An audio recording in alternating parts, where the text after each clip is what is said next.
Hello and welcome to Create Love Arts. My name is Sharon and we're going to talk about gauge today. Gauge is one of my least favorite things because I have made the mistake multiple times of not trying to make gauge. And that works out fine when you're doing certain things, but not so much for others. So we're going to discuss what it is, what gauge is, how it works, what you need to do, and also why it's important to you. It is way more important than most yarn artists give it credit for, and for different reasons.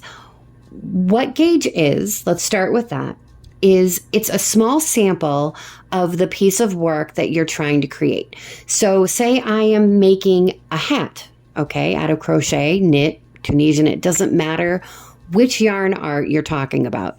When you're making a wearable hat, a shirt or a skirt or a cardigan or a jumper sweater or even so much I would say for a cowl, maybe not a scarf though. Scarf, you can kind of determine how you want it to be by the starting chain, really, and how long you choose to go. But for most wearables, you are going to want to make sure that you can make gauge. Now, each pattern is different because each crocheter crochets differently, each knitter knits differently.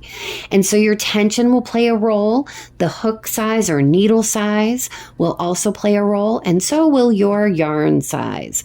It depends on the thickness of your yarn and what they're asking you to use versus what you are using. Different yarn thicknesses themselves can also be at a different width than what the designer might have used. So it's important to work up a small sample, which is all gauges is a small sample. And it's usually a 4x4 sample, so 4" by 4". Or if you are working in centimeters or millimeters, centimeters, it would be the 10" or the 10 centimeters. My goodness, today I'm doing well. So it depends on what you're working with, but regardless, you're going to want to figure out how to do it and where to find that information. So when you're looking on a pattern, and I don't have a wearable pattern myself. So what I've done is taken a selection of different patterns that I know require gauge. And I'm not going to show the full pattern because I don't want to copyright anyone. That's not fair. That's not right. What I can do, though, is show you the portion where you're going to be the most interested in gauge. Now, gauge is different for different, for different reasons. But so say this is for a sweater. And again, I'm not getting into details about what each thing is because I'm not trying to teach you how to do that. What I'm teaching is gauge. So I'm going to move this camera down and I'll be right back. So in this particular pattern, they're asking you to use a 6.5 millimeter hook, which is also known as, that's GHI, an eye hook. Ooh,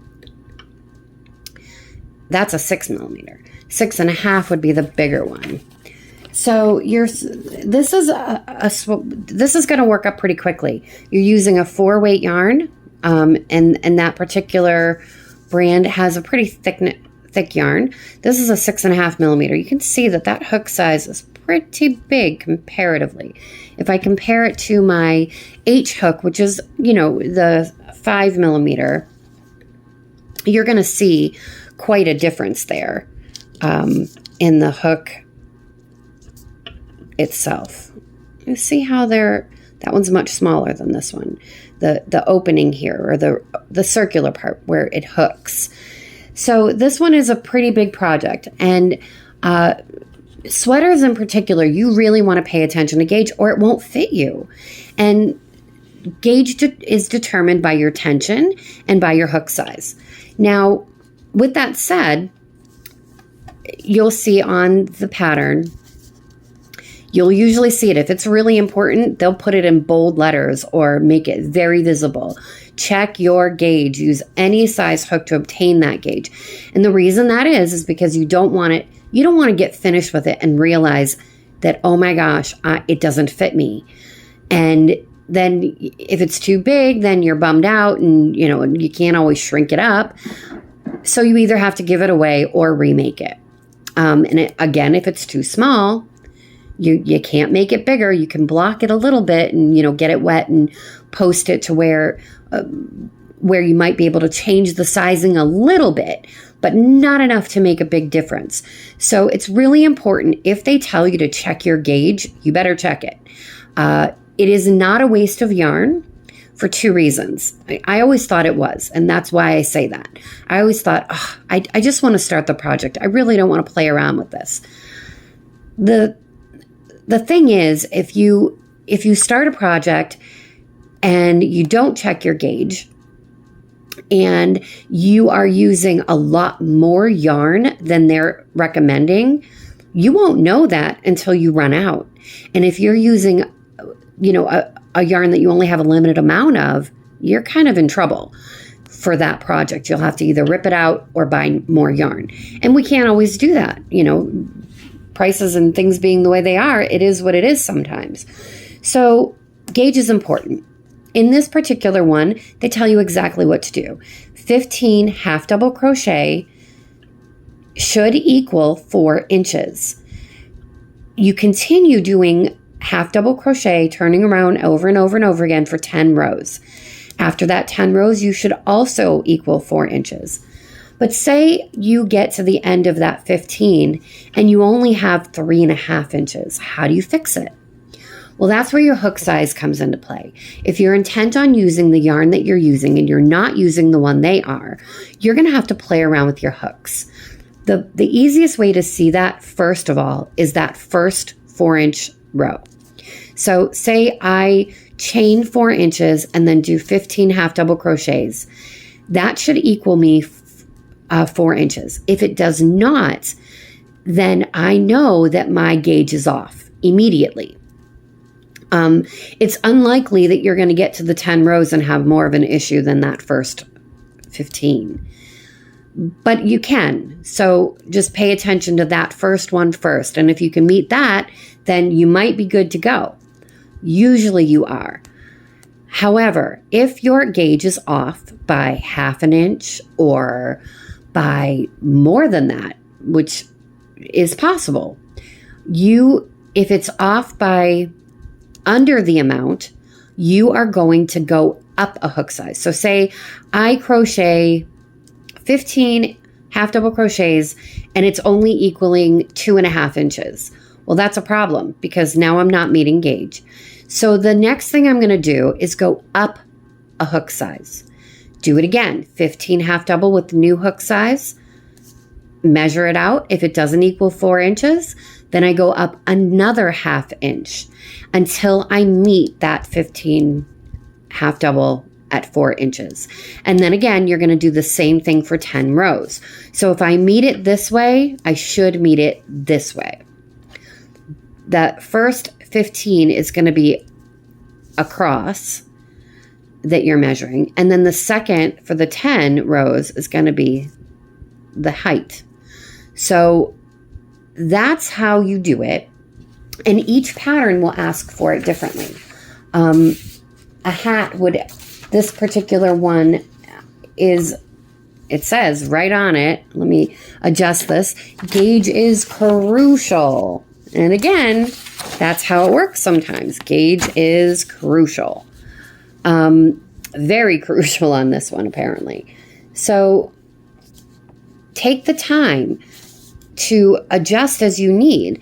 And it tells you everything that you need to do, but it also tells you what that gauge is up here.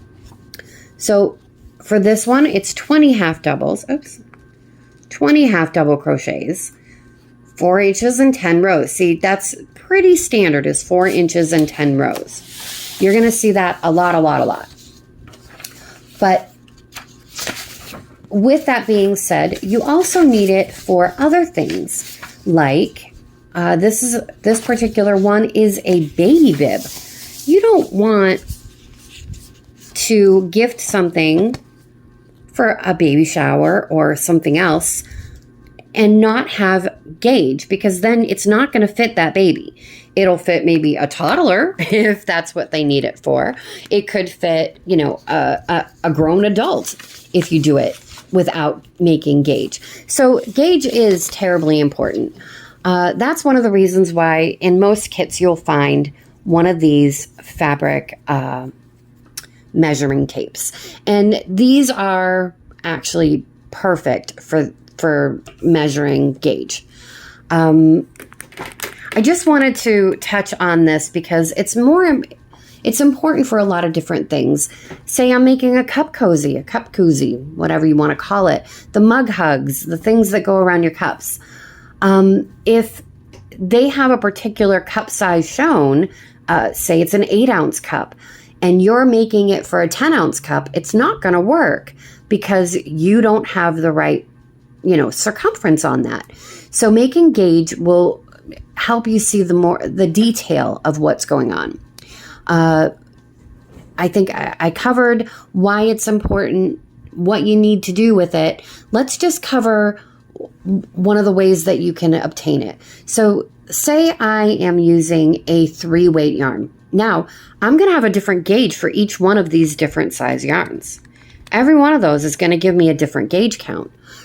But say the gauge is, well, let's just do, I'm going to pull out my hook for this.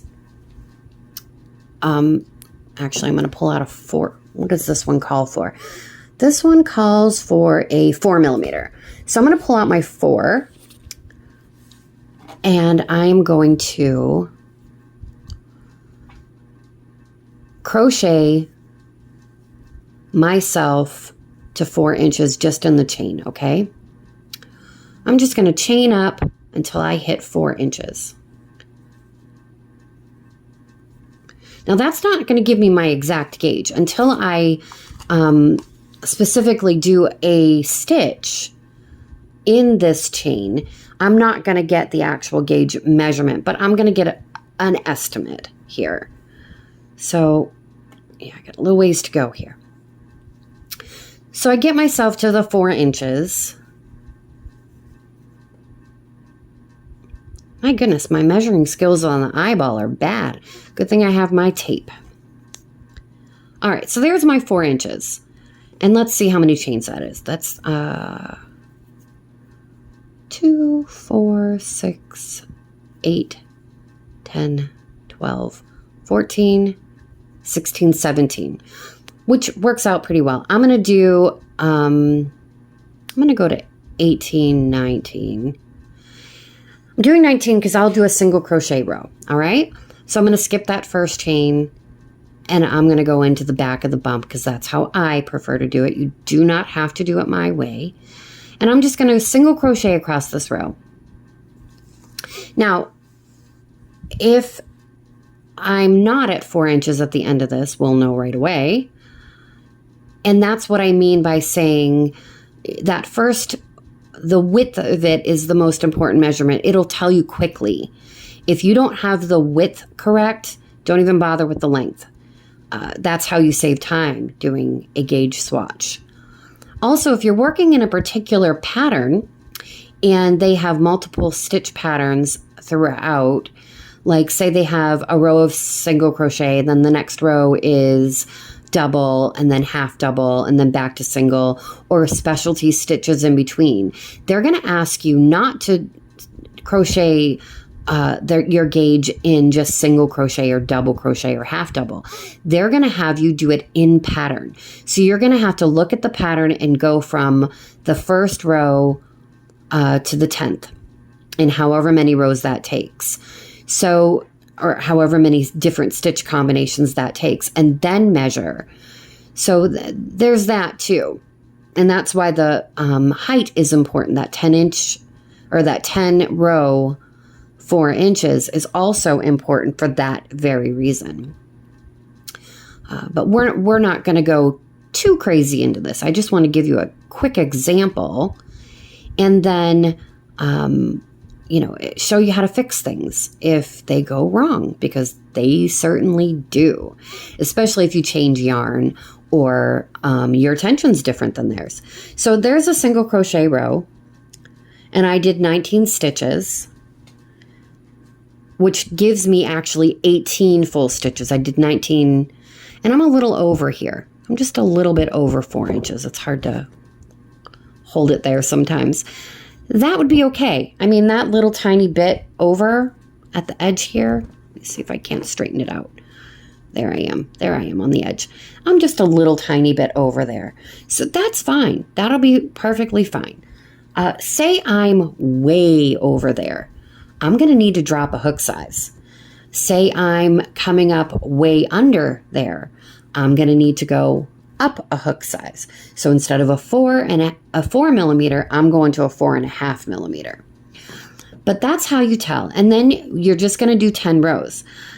Now this also applies to something that you might not expect. I did a granny square type blanket just recently, and it's gorgeous, and I highly recommend checking some of those out, because I was totally against granny squares for a long time. I thought, oh, they're boring. Everybody does them. But then I realized they can be done in so many different ways. And there are a billion new patterns out there. One of those patterns has multiple different, well, I think there's six or eight different squares, 6 different squares, and you have to make 8 of each. And I adore this pattern. I adore it. It came out beautiful. I got very, very lucky. However, while going along my business, it did say in the notes to be very careful on a certain square, because they have different stitches in them, they can come up with a different gauge. Single crochet and double crochet are going to have a different gauge sometimes. Your tension's going to be a little different, and you're going to need to check it. I, in my overconfidence, did not. So I made all 8 of my beautiful squares. They came out lovely. And then I put it up next to the other squares I had already finished and realized that my new squares that I just completed and finished all of and wove all the ends in, because I am a good trooper. After I had done all that, I realized that it was too small. Those squares came out smaller than the others due to the different kind of stitch in them. So in order to make that blanket fit together correctly, I had to undo and redo all 8 of those squares. Was it a big deal? Not really. I could have been a far, far worse. Say I hadn't realized that my tension was way off, 18, 20, 40 squares in. That would have been even more heartbreaking. 8 isn't so bad. However, I did have to pull all of those out. And, I'm finding that I am much better at weaving in my ends than I originally thought. And so it took a lot of tension and curse words and frustration to get that yarn out of, the stitch so that I could reuse it. And I was fortunate that I had plenty of that yarn for the yarn I had to part with. But it would have been a lot easier on me, a lot easier on my yarn supply, and a lot easier on my mental health, totally, had I just made that gauge, taken that one square when I first made the first one, and checked it against the others. So that's basically all gauge is. If you're making squares, you don't have to go by their gauge instructions. Just if you've already made another one, compare it against that one and adjust as necessary. That's my big kick for that. So it doesn't really matter if you're going in a row or in a round like you would for a granny square. Checking gauge is really important depending on the project that you're trying to do. Now, if you're making a washcloth, a dishcloth, a towel, a bag, like a tote bag or something, a little bigger on a tote bag is probably not going to hurt your feelings because, more space is always better. But if it's way out of whack, you're not going to want to use it if it's a wearable. And so that's my PSA of the day, is check that gauge. And it really doesn't matter if it's knit, crochet, Tunisian, whatever it is. If they tell you that it's important, and most times they'll say gauge is not important on this project, or they'll give you a gauge swatch, but you can tell by certain things. In a blanket, other than knowing how much yarn you're going to need, because that's the other part of this, is that you may find that you run out of yarn quicker than that. You need to use more yarn if you're using if your gauge is way off, or less yarn. You may end up with a smaller piece, a smaller blanket than you intended. I have, in fact, also made the mistake, because I got cocky, y'all. I got really cocky when I started playing around with this. And laziness too played a role in it, and I hate to admit that, but it's the truth. I thought, well, it's not that important. It's a blanket, no big deal. Well, I made what was supposed to be a throw size blanket in a different yarn than they called for. And I thought, well, I have plenty of this yarn. I'll be just fine. Well, guess what? My gauge was way off. I was way under gauge, which meant my throw blanket became a baby blanket size, which I did not want. And beyond that, I ran out of yarn, or I had more yarn than I needed, but I could not extend it due to the way that pattern worked. And I wasn't skilled enough to figure out how to make it bigger without screwing it up. And so those things play a role. So keep that in mind. And I wish you luck on your crochet journey.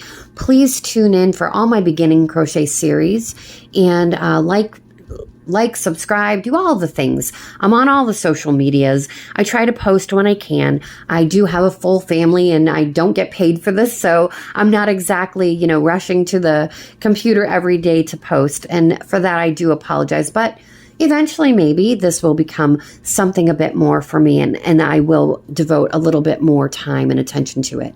I would like to give a shout out to all the people who have done all the likes and subscribes and comments. I really do appreciate them. It makes me feel like I'm doing something good and putting something good out in the world. That's why we call it Create Love Arts. I create love through art, and I enjoy doing this, and I enjoy teaching this. So that's what I have to say for today. I hope you all have a fantastic rest of your day, and please join me. Soon I will be having some other fun things going on the YouTube channel and the Facebook, Instagram, and also on Threads. I've given a shot. It's a pretty cool place. So if you want to check that out, that'd be great too. So I hope you have a fabulous day, and have good luck in creating your love through art.